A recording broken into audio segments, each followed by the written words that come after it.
Se agradece y se descansa muchísimo mejor y da mejor salud además. Y de salud vamos a seguir hablando en los próximos minutos de algo muy relacionado con el verano en alguna forma y sobre todo muy relacionado con nuestros pies, esos grandes olvidados, como los tenemos ahí abajo tapaditos casi todo el año. Claro, y ahora llega el momento de quitarnos el zapato cerrado, enseñar, y no solo eso, sino que estar en contacto con la humedad, que si piscinas, que si playas, que si andamos a veces un poco descalzos. Bueno, y por eso hoy hemos querido invitar a nuestro plató a Carlos Martín López, responsable de podología de Quirón. Doctor, ¿qué tal? Buenas tardes. Buenas tardes. ¿Tenemos razón o no cuando decimos eso? Tenéis mucha razón, sí, claro, sí. Hemos despreocupado un poquito el tema pies durante el invierno-primavera, pero ahora no. Y están en contacto directo, pues, en algunas situaciones que nos pueden perjudicar, ¿no? Eso es. Sobre todo el problema que viene es que en invierno todo el mundo lleva los pies tapados, como no los enseña, tampoco los cuida en invierno.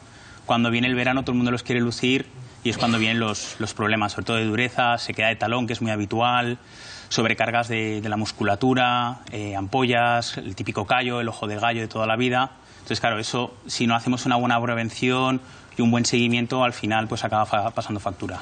Ahora vamos a ir por partes, pero a mí, doctor, por ejemplo, siempre me fijo mucho cuando vas a la piscina y el típico sitio de la ducha, que siempre hay agüita, que siempre hay tal, y claro, aconsejable ir con chancletas, ¿no? Sí, imprescindible. Casi pero aún y todo, a veces vas con chancletas y notas que el agua empieza ya a sobrepasar un poco, ¿no? Eso imagino que hay que intentar evitarlo. Hay que intentar evitarlo. Lo primero, lo que decíais, lo primero es llevar chancletas, eso es indispensable. Sobre todo en los niños hay que tenerle mayor atención a los niños porque son los primeros que van a poder coger esas infecciones. Y luego lo segundo, que bueno, lo que decíamos, nos ponemos chancletas, llegamos al vestuario y rápido, calcetín, nos secamos todo el cuerpo y el pie, ¿para qué llegar ahí abajo si ya da igual?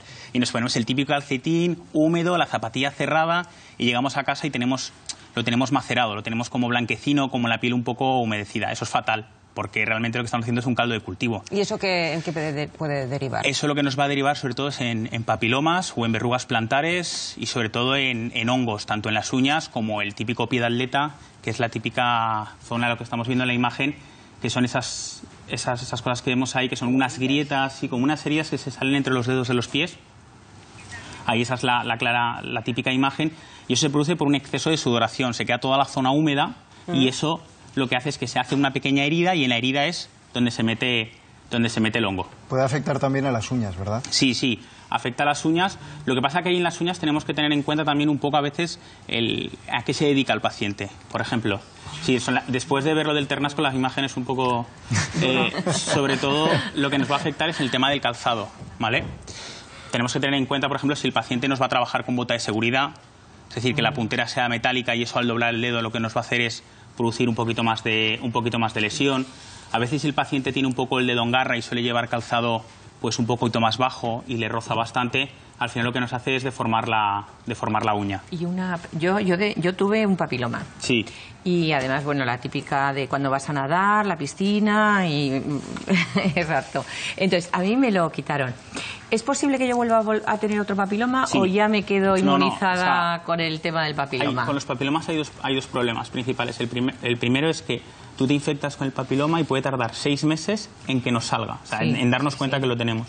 Y luego lo siguiente, lo que tenemos que hacer es la prevención. Una vez quitado, tenemos que prevenir, lo que decíamos.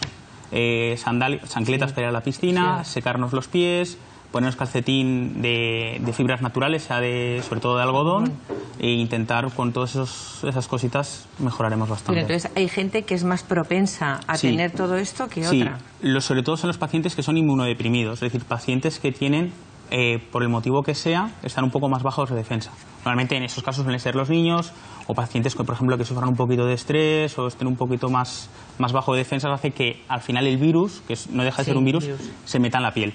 ¿Vale? Entonces cuesta un poquito más de quitar. Y el pie de atleta, que es tan, es como una especie de enfermedad que es muy propensa en verano. Sí. ¿En qué consiste? Porque mucho hablamos pie de atleta, pero el pie de atleta, las características principales. Lo que decíamos sobre todo es que se trata que a través de una grieta que se produce en la piel por la maceración se queda como reblandecido, sobre todo suele aparecer entre los espacios interdigitales de los dedos. ¿Y se llama así porque es frecuente en los atletas o se le ha puesto el nombre es sobre todo porque es en deportistas, que es lo que más sudoración. El nombre sería una tiña pedis, sería el nombre en concreto, lo que vemos en la imagen ahí.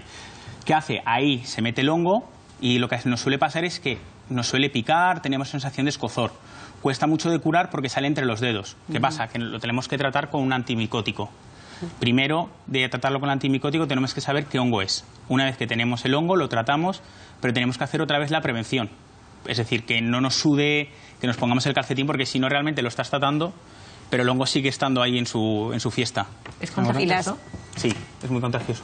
Sobre todo de espacio en espacio, en otros pies y sobre todo en la bañera de casa y así, el resto de los familiares. Y ahora también es habitual, igual por el calor, ¿no? Las típicas ampollas que salen y hay quien tiene manía de pincharlas. Sí. ¿Eso? Eso, bueno, si es pincharlo, por decirlo de alguna manera, explotarla, vamos. Explotarla bien. Lo que es malo es arrancar la piel. Es decir, tenemos la típica ampolla que se nos ha reventado y nos queda como el pliegue de la piel levantada. Y tenemos la costumbre todos o con una tijerita o con algo arrancarlo. ¿Qué pasa? Que se nos queda toda la piel sensibilizada. O sea, ¿La aguja tiene que estar esterilizada o a poder ser, sí. ¿verdad? O sea, lo que se suele hacer es, lo pinchamos por un lateral, le sacamos el líquido, eso es lo que, por ejemplo, en deportistas o gente que va a la montaña, o sobre todo con la gente que suelen llevar calzados sin calcetín, al final por la fricción sale eso. O un zapato nuevo, una sandalia nueva. Eso, sí, sobre todo en las mujeres en esa zona. Sí, Doy fe. que es el contrafuerte. Sí que es verdad que en la montaña sí que es verdad que también se te hacen los primeros, entre después el de andar calcetín mucho, más gordo, la bota más gorda, se hacen ampollas. Claro. Eso no es por los hongos, es por el rozamiento. Eso es por el roce, eso es por el roce. O sea, al final es la fricción de mover tanto el pie por dentro, nos sale esa ampolla, lo que tenemos que hacer es sacar y proteger la zona, eso es. Bueno, lo que está claro es que ante la duda o la mínima acudamos a un experto, un especialista, y él nos aconsejará y así evitaremos males mayores. Carlos Martín López, muchísimas gracias por haber estado con nosotros. Bueno, y ahora todos muy atentos porque ya